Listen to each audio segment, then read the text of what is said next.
طاقت کا استعمال نہیں، دانشمندی کا تقاضا تھا اس موقع پر۔ سوال جانے لینے کا نہیں تھا، جانے بچانے کا تھا۔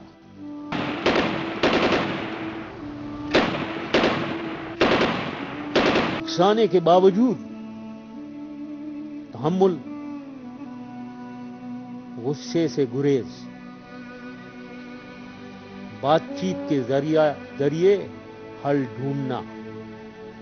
I don't know why they have just brought these rangers just beside the Red Mosque and Jamia Hafsa, and I think that it has just created a tension-like environment, and there was no need of such creating tension, and I don't find any reasoning for that.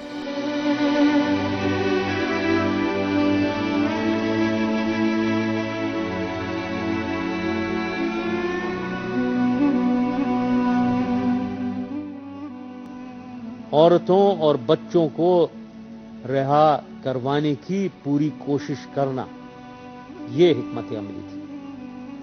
میری بیٹی کا نام آسمہ مظہر ہے اور ماشاءاللہ اس کا آخری سال تھا، عالم بن چکی تھی۔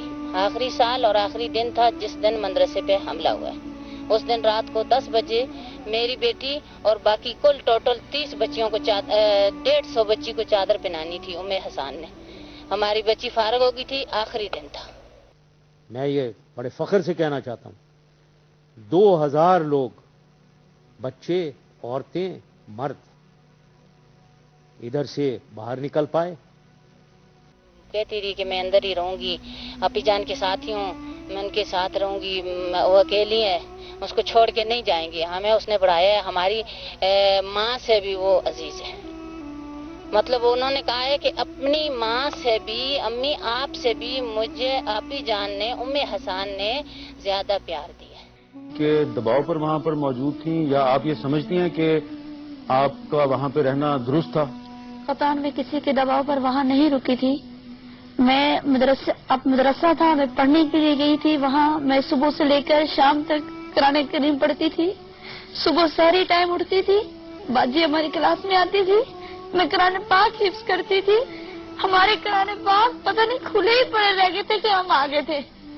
جب پہلی مرتبہ حملہ ہوا، یقین جانے ہم قرآن کریم کی تلاوت کر رہے تھے، ہم قرآن کریم پڑھ رہے تھے، اچانک جب فائرنگ کی آواز آنے شروع ہوگی، گولے برسے، قرآن کریم ہمیں یاد نہیں تھی ہم نے بند کیے یا نہیں، اور آج وہی قرآن کریم جامعہ حفصہ کے اندر جل رہے ہیں۔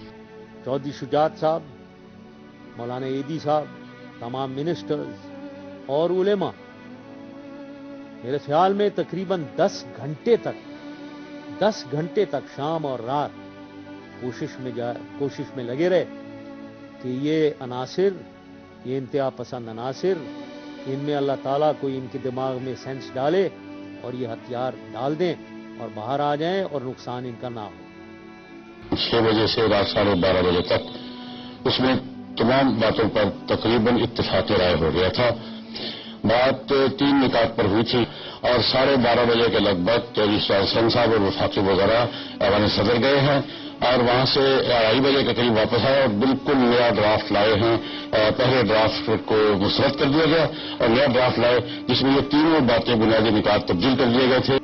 یہاں تک کہ میں یہ بھی بتانا چاہتا ہوں کہ ہم نے ملٹری آپریشن کو ڈیلے کیا۔ مڈ نائٹ کے بعد، آدھی رات کے بعد اس ملٹری آپریشن کو جانا چاہیے تھا، اس کو ہم ڈیلے کرتے رہے تاکہ یہ بات چیت کامیاب ہو جائے۔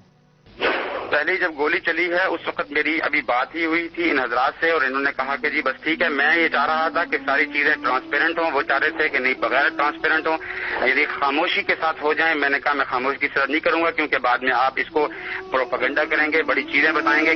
اتنا ہم نے ڈیلے کر دیا کہ یہ جب لانچ ہوا 3:45 بجے، جو رات کی اندھیرے کی ضرورت تھی انہیں اپنی کیجولٹیز بچانے کے لیے، وہ بھی ہم نے داؤ پہ لگا دی، وہ بھی رسک کر دیا ہم نے، اور اس کی وجہ سے کچھ کیجولٹیز زیادہ ہوئی۔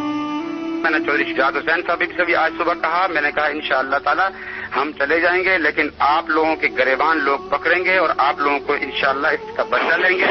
اور میں یہ بھی کہنا چاہتا ہوں کہ کچھ علماء، جن میں سیاسی علماء، میرا مقصد سیاسی علماء، انہوں نے بڑی عجیب انداز سے اس مسئلے کو جو ہے وہ ڈیل کیا ہے، اور ایسے انداز سے کہ جس طرح یعنی ہمیں مروانا چاہتے ہیں۔ ان کو بتایا گیا تھا کہ بچوں اور عورتوں کو بچانے کی پوری کوشش کی جائے۔ ہماری بچی ہڑپ کر لی ہے، دوسری بچی جو آئی ہے اس نے کہا ہے کہ بچی کھڑی تھی، ایک رینجر نے کہا ہے کہ یہ بچی بہت خوبصورت تھی، میری بہن تھی، انہوں نے کہا کہ بچی بہت خوبصورت ہے، اسے ایک طرف کرو، انہوں نے اس بچی کو، اب ہمیں نہیں بتاؤ بچی کہاں گئی ہے۔